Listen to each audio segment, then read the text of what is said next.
flows through formal channels. Nigeria's micro, small and medium enterprises, MSMEs, are the backbone of the country's economy, contributing significantly to job creation, economic diversification, and overall growth. As the nation celebrates World MSME Day, the spotlight will be on the resilience and ingenuity of Nigerian entrepreneurs as it provides an opportunity to discuss the challenges, contributions, and prospects of Nigerian entrepreneurs. Let's get talking now. Dr. Lanre Olusola, popularly known as the Catalyst, is a distinguished business leader in coaching, publishing, and keynote speaking. Recognized for his groundbreaking contributions locally and internationally, is the pioneer of the life coaching industry in Nigeria, leading OLCA Coaching Limited, West Africa's first integrative coaching academy. Dr. Olusola, good afternoon, and thank you so much for joining Business Nigeria. Good afternoon, Tolulokwe. How are you today? Well, very well, and I think I'm in tune with today's celebration, MSME Day, looking at their contribution to GDP and economic development. But let me ask you this way. How have we fared? Do I limit it to Nigeria now? How have we fared with regards to creating that enabling environment for MSMEs to thrive in Nigeria? You can also give us a bit of your story. I know you've been to different aspects, different sectors of the economy, but how has it been? How challenging has it been? Ooh, very, very interesting. Well, for the last, 30 plus years of my life, I've been a businessman. Wow. Running different businesses in Nigeria across different industries, from telecoms, to fashion industry, to furniture industry, to construction, to interiors, to training, now to, yep. We've gone through ups and downs. We've gone through times where we failed. We've gone through times where we succeeded. And in the last 20 years, I've worked with different organizations across Africa and across the world in their businesses, from banking to telecoms to FMCGs, name it. And so, I come with a very interesting dynamic perspective. And speaking about entrepreneurship, it is important for us to note, if we looked at the top 3 countries economically in the world, you look at China, you look at India, you look at America, what sets them apart from the rest of the pack? It is the number of entrepreneurs. It is the number of solutions that they provide through their entrepreneurs, and the amount of entrepreneurs that are solving problems locally and globally and are millionaires and billionaires. They aggregate, right? The revenue, the income, the cash flows within the countries. And so you would see that China is nowhere near where everybody else is. You see India is doing phenomenal, right? We see where America was coming from. And so in Nigeria, the future is entrepreneurship. In Africa, the future is entrepreneurship. We've got to create an enabling environment where entrepreneurs can thrive. The more entrepreneurs that we encourage to thrive, the more millionaire entrepreneurs, billionaire entrepreneurs we have, the better the economy. Now, let's separate Nigeria from the rest of Africa. Anywhere you go in Africa, Nigerians are respected. Yes. We're respected for our innovation, our creativity, our doggedness, our resilience. So it is when you sit in Nigeria that you think that, everything is all bad. But in actual sense, in Nigeria, we are developing our resilience. We're developing our doggedness. We're developing innovation and creativity. Why? Because there's so much challenges around. I believe that where you have the most challenges is where you have the most innovation. They say that necessity is the mother of invention, right? And without creativity, without innovation, no business can survive. You remember the times when we used to go to video clubs, Tolulokwe? Remember the times where we used to use Nokia phones and Sejem phones and Alcatel phones. Where are those businesses today? And why did those businesses fail? The reason why those businesses failed is because they failed to innovate and they failed to create. They failed to disrupt their status quo. And this is a major, major critical area in business that entrepreneurs need to look at. The economy, the government needs to create a very enabling environment because there are so many challenges. There are challenges with access to finance. There are challenges with the regulatory environment. There's multiple taxes. There's infrastructural deficiencies. We know that there's power issues. We know that there's road network issues for logistics companies. We know that internet connectivity in Nigeria is not the way that it's supposed to be. We know that we have challenges with market access and international competitors. For example, if we looked at the PR and advertising industry, you will realize that their competitors are Facebook, Instagram, Google, CNN Online, right? Because most people are placing ads on Facebook, on Instagram, on Google. So how do we begin to address all of these issues? We have to be creative. We have to be innovative. We have to think out of the box. We have to look at our locus of control, customer focus, market research. A lot of people get into business copying other people's businesses, but they do not sit down to do market research. They do not sit down to focus on which exact customer do they want to tailor their products and their services to. A lot of organizations are not innovative enough. They are not creative enough. They just settle for the norm.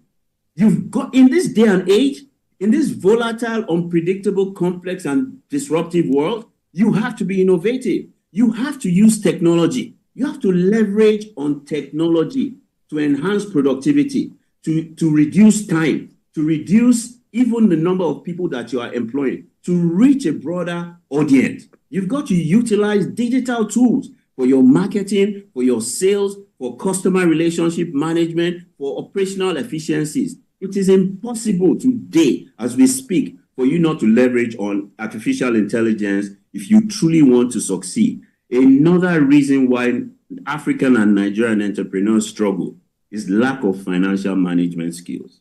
The business money is my money. So once I make 10 million naira like this, I want to buy a car.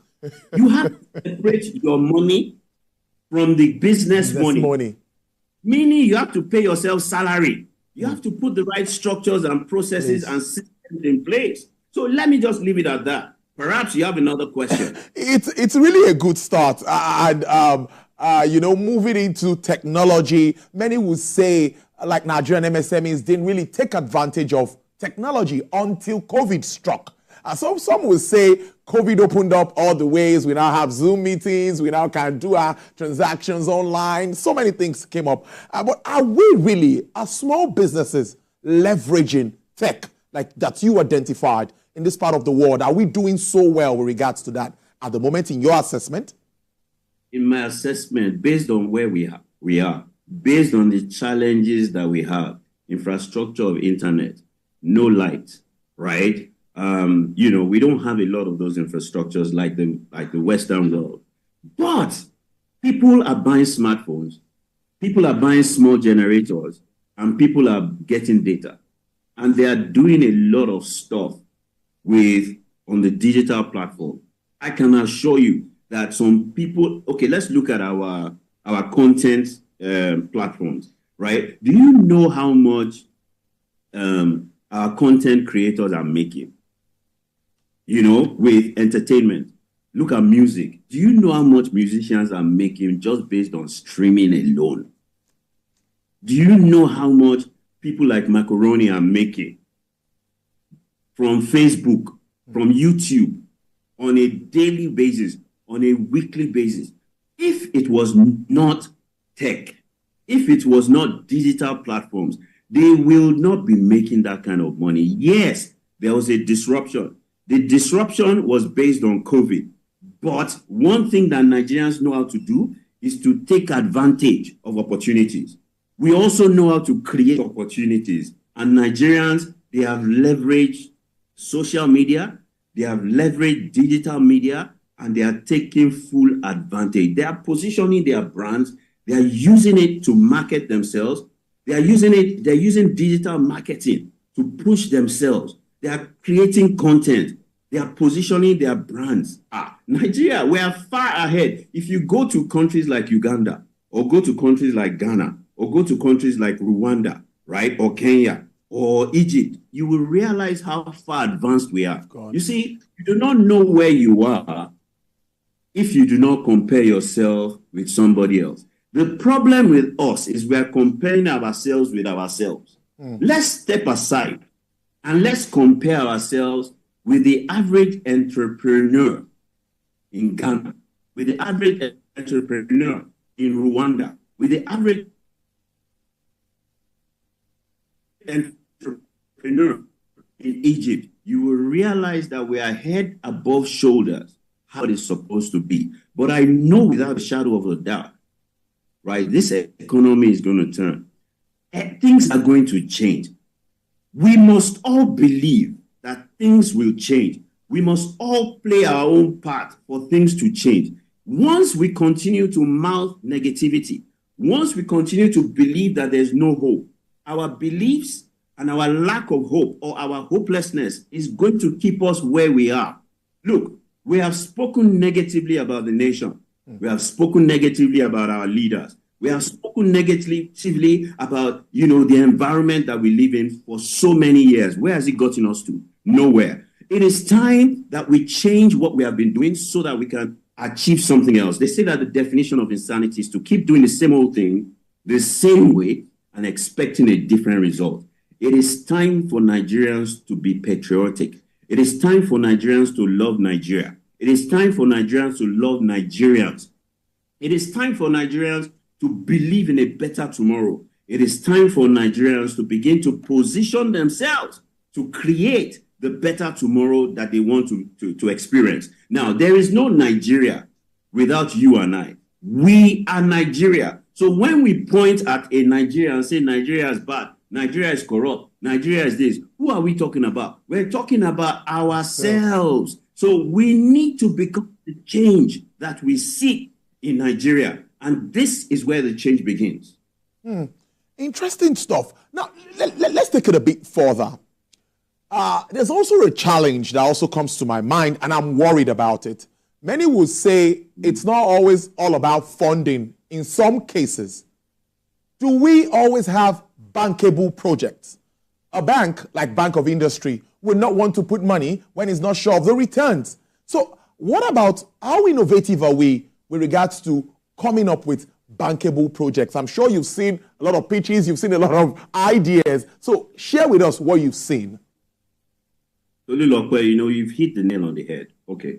So I wake up today and I decide I want to do a project, right?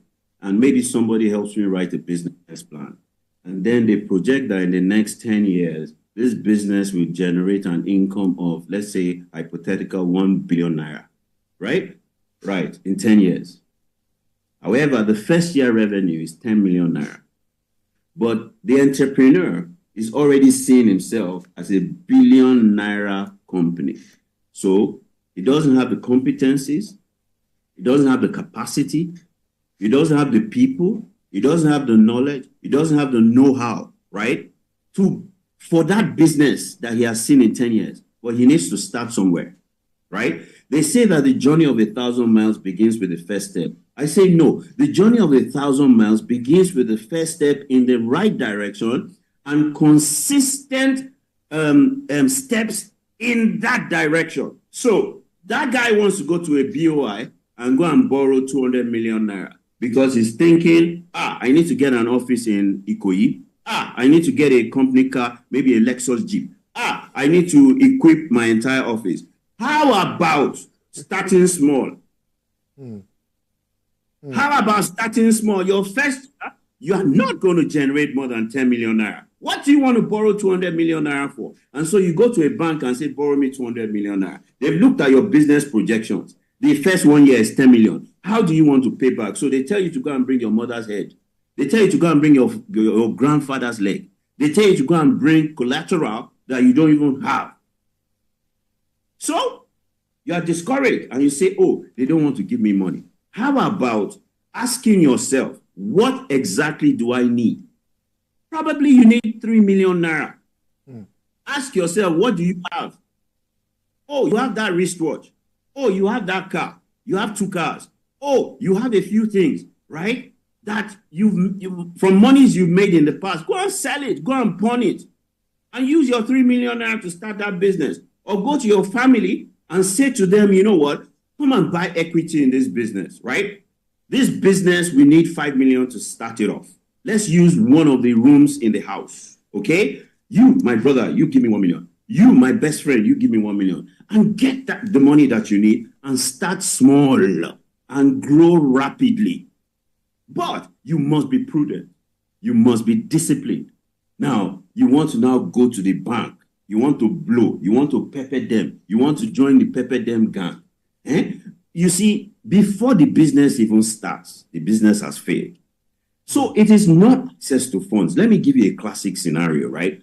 A lot of people want to do grand businesses. Do you know what the essence of entrepreneurship is? The essence of entrepreneurship is problem solving. That's it. An entrepreneur is somebody that solves problems. An entrepreneur is somebody that solves multiple problems. An entrepreneur is someone that adds value and creates value. Now, you may be passionate about maybe cars, but you decide that, no, the only thing that you want to do is you want to open a car showroom. And the car showroom must be on Akin Adesola, and it must be Mercedes, Lexus, and BMW. So you are doing a projection and saying, man, we need 500 million to start this. No, you don't need that. You are passionate about cars, and your expertise is you're a mechanical engineer. You can begin to fix cars. You can begin to diagnose cars. You can be the best diagnosis center for any car that is a luxury car. You can start from there. Identify where on the spectrum, on that, car or transportation spectrum business, you can start without a lot of money. And then when you have established yourself and you have acquired a lot of customers with diagnosis, you can now say to them, do you know that, this car that you brought to me is a 10-year-old car.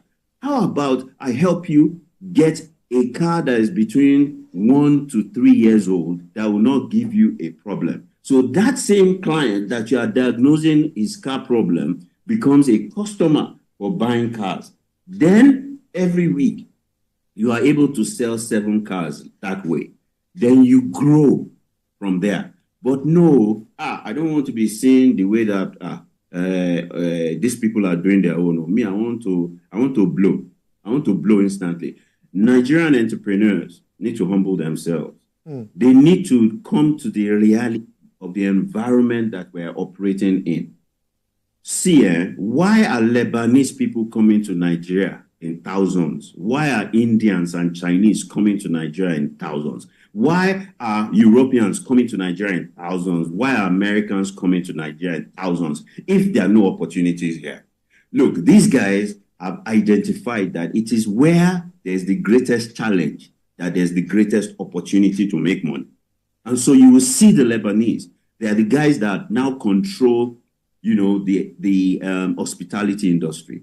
All the restaurants, they own it. All the bars, they own it. All the nightclubs, they own it. It's because these guys have seen the opportunity. These guys understand it, this system, and these guys are making money there. Nigerians want to jackpot. Nigerians want to take off. Nigerians want to do grand businesses. I exercise every morning, six days a week.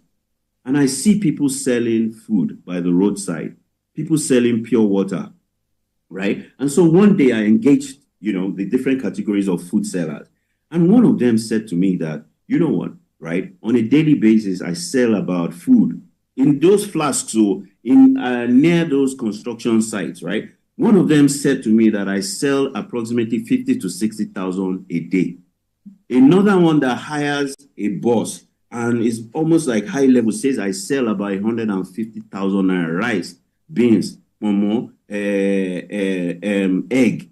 I sell 150,000 naira a day. So I ask them, how much is your profit margin? They say that it depends. Sometimes 50%, sometimes 60% of what they've invested is their profit margin. So someone that sells 150,000 naira a day, that comes there 6 days a week for 1 month, calculate how much money he's making. How many people in the office are making the kind of money that that person is making? Let me give you another classic case, right? Pure water. Pure water guys, they sell pure water in a truck. So they come early in the morning, maybe about 6:30 to 6:45. And there are 300 sacks of pure water, right, that they load on those trucks, and they drop it by everybody's gate, right? So they sell those pure water, I think maybe 300 naira times 300. That's 90K per trip. Some of them, they make a trip in the morning. Some of them make a trip in the afternoon when it's sunny.